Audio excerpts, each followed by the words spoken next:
Sa totoo lang ito, lalaki to nung una eh.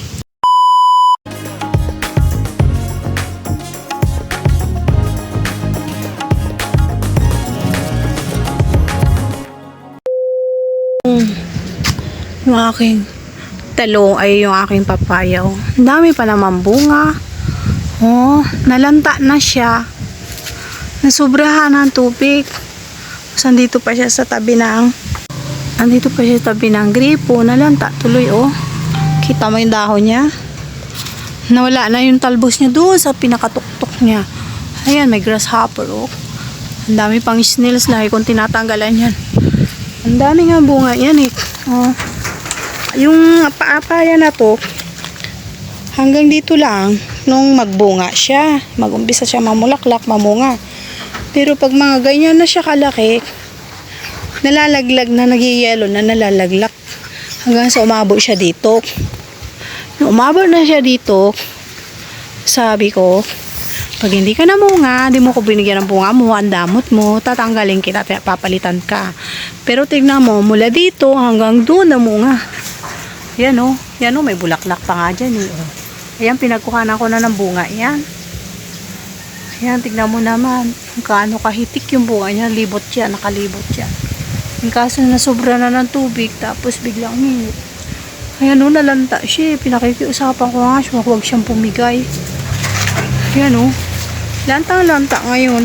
Dahon niya o. Wawa naman.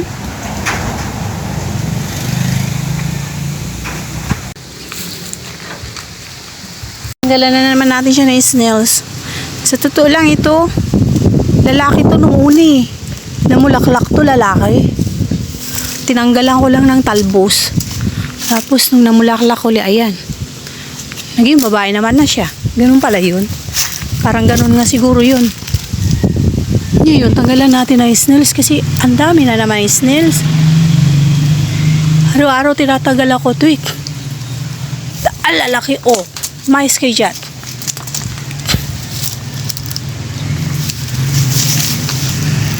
Naakyat siya. Hoy! Ayan o, pati maliliit. Nainis ako. Hindi na sila nagsawang umakyat dito. Kawawa na yung papaya ko.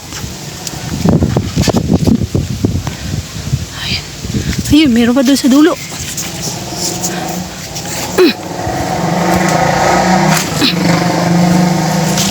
Uwa. Ayun pa, may nakita pa ako eh.